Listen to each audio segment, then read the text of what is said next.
Hi, my name is Anobah, and I'm here to speak to you about the power of insight. I believe it was Aristotle who said that the whole can be greater than the sum of its parts.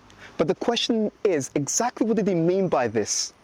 Imagine that you're in a team of 10 people, and each of those people are high performers, high achievers. Every one of them in their own right can generate tremendous productivity and contribution. But now imagine that they're working together and the relationships between them are strong, healthy, and positive. Suddenly, they achieve much, much more. In other words, the additional value is generated by the quality of the relationship that they have between them. So when we say the whole is greater than the sum of its parts, we understand that the extra value comes from the relationship. Now, of course, that also works in reverse.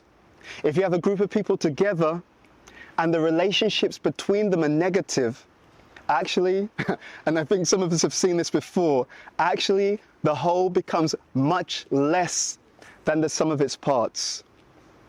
In other words, everything is in relationship. The extra value goes up or down according to the connections, according to the relationship. This was one of the most powerful lessons that came to me many years ago when I started to explore Eastern philosophy. I was studying at the London School of Economics. My degree was in philosophy and economics. But I started to ponder and wonder, what do Eastern teachings have to say about some of the greatest questions that have been on the mind of humankind for countless centuries? It's a very powerful idea, this idea of relationship. Just as we see, for example, someone may be stressed, but they've got a great support relationship, a great support structure around them. So it's not the stress that's bringing them down, but actually because they're stressed, but they've got strong relationships, it's the connection between the two which determines how they deal. So someone can be more stressed, but more supported and do incredible things. Someone can be less stressed and less supported, and simply because of that imbalance, everything starts to become damaging and problematic. Again, it's all about the quality of the connection or the relationship between things. Now, there's also another relationship, and that is a relationship between the past, the present, and the future. As I started to explore Eastern teachings, it became more and more clear to me that in order to make really positive movements in society and to deal with some of the challenges that we face in society, we're going to have to build a meaningful connection between the ancient wisdom and insights of the past, bringing that to bear on the modern present challenges in order to create a viable, vibrant, and prosperous future, not just for ourselves, but for the entire global society. So as I dived into these teachings, I came across many incredible frameworks, and I wanted to share one of them today with you. So the Eastern teachings have many, many ideas behind them. There are some key ideas which set the basis of this entire paradigm. The first one is that life has its own logic. In Eastern philosophies, this is sometimes called Dharma, which means that everything has its own defining characteristics. For example, we say the nature of water is to be wet. The nature of fire is to burn. So everything has its defining character. Now, in these Eastern philosophies, it goes beyond this. It says that actually, if we understand what makes something work, the active ingredients of something, that insight helps us to navigate society, navigate life more effectively. For example, many people want to understand, what's my purpose? In the Vedic or the Eastern teachings, it says you can understand a lot about your purpose from understanding a lot about your personality. Because again, there's a relationship between my talents, my skills, and the kind of career where I can be at my best. The second idea is that life has its own language. We sometimes call this karma, action and reaction. So we do something, we act in the world, and the world gives us feedback on our activities. So this is the idea that life has its own language. The third concept is that life is ultimately all about love. In fact, the prominent African-American guru in the Bhakti tradition, his name was B.T. Swami. He explained that this material world, this world that we live in, is literally a school of love, where we are all looking for and trying to develop healthy, loving connections within, without, and beyond. So, life has its own logic.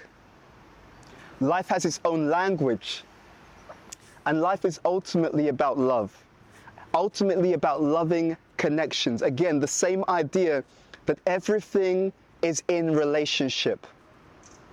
Now, as I went deep into these Eastern teachings, not just reading them, but also studying, trying to understand their secrets, I came across many, many different ways in which we can see the world that can help us to deal with any situation more effectively. One of these models is what I call the 3D model. The 3 Ds are direction, drive, and destination. So in any endeavor, the first thing we need to have is direction. Direction means strategy, right? We know the famous saying, failing to plan is planning to fail.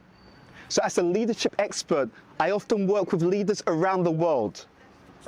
And the first thing that I look at is whether they have a meaningful and healthy strategy. In fact, I can tell literally 9 out of 10 times if something is going to fail just by looking at the quality of the plan, the quality of the strategy. In the Eastern tradition, this idea of direction is sometimes called sambandha, understanding the knowledge of how everything fits together in relationship. So when we have the proper strategy, we can really move in the right direction. I mean, just imagine how many people in the world are in a career or in a situation which is not the right situation for them. How many people are literally the square peg in the round hole? So they're putting their effort, their energy, and their time, but because they're running the wrong race, they're not achieving what they really could achieve. So this first area is really key. This idea of planning, this idea of strategy. And we know when we have the right strategy because proper strategy inspires consistent focus. So I know that someone's strategy is correct and that it's clear if they have the right focus and the consistent focus. The second D stands for drive, because nothing can be achieved without energy. So we know in the modern society, people are very interested in their health because we know that what we eat, what time we wake up, what time we go to sleep, our exercise, these all affect our energy levels. So what inputs into drive is literally energy, the kind of fuel that we have. And that fuel is physical energy. The fuel is also emotional energy. Going back to the example that we gave before, if we're in a situation where we're surrounded by people who are negative, they drain our energy. Sometimes I call this the energy vampire syndrome, right? Again, many people who could do so many wonderful things, but they're literally surrounded by the energy vampires or the mood hoovers. They're surrounded by people who don't want them to prosper. They're surrounded by people who drain rather than inspire them. And therefore their drive, their energy goes down. So we need direction, meaning strategy and focus. We need drive, meaning energy. It also means skills and capabilities to execute. How do we know when we've got the right drive? We know that we've got the right drive when we have momentum, movement, and energy towards a goal. The third D stands for destination. Destination means we have a clear idea or vision of the goal that we're trying to achieve. Modern psychology understands that positive emotions are triggered when we have a meaningful goal that we're trying to achieve. So this is called destination. And what does that destination do? It becomes our North Star or our compass. How do I know that I'm on track? If I know what my goal is, then as I go through my day, I can decide if every decision is bringing me closer to my goal or taking me away from my goal. So my goal is my compass, which ensures that I don't waste time, I don't waste energy, because I know where I am going. So direction is important, drive is important, destination is important. And when we have these things, the whole again becomes greater than the sum of its parts. An individual who has the correct direction, they're playing the right game. They know who they are, and they're in that field that works for them. They've got the right strategy.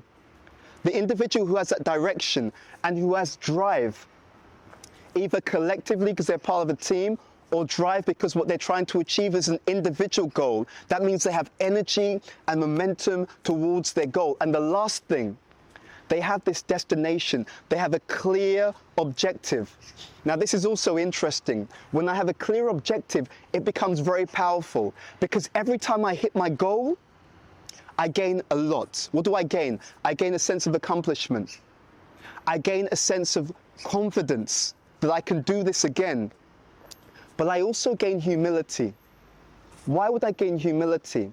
Because every time I achieve a goal, if I achieve it properly, I learn from it, right? We need humility in order to learn.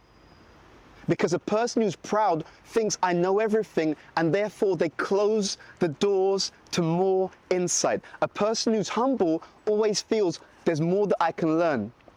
So whenever we hit a goal, that achievement becomes the resources for our next goal. Whenever we hit a goal, that confidence becomes the energy for the next target that we want to hit. Whenever we hit a goal, that learning now helps me to set the next strategy. In fact, my destination will feed into the next direction, the next strategy, the next plan. And in this way, we have literally an upward spiral.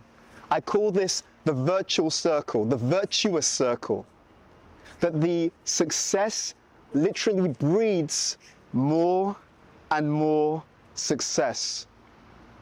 So this is just one of many different insights that I've gained on my journey in discussing, discovering, and learning from Eastern philosophy. And I would love to continue this dialogue with you, a dialogue of the power of insight.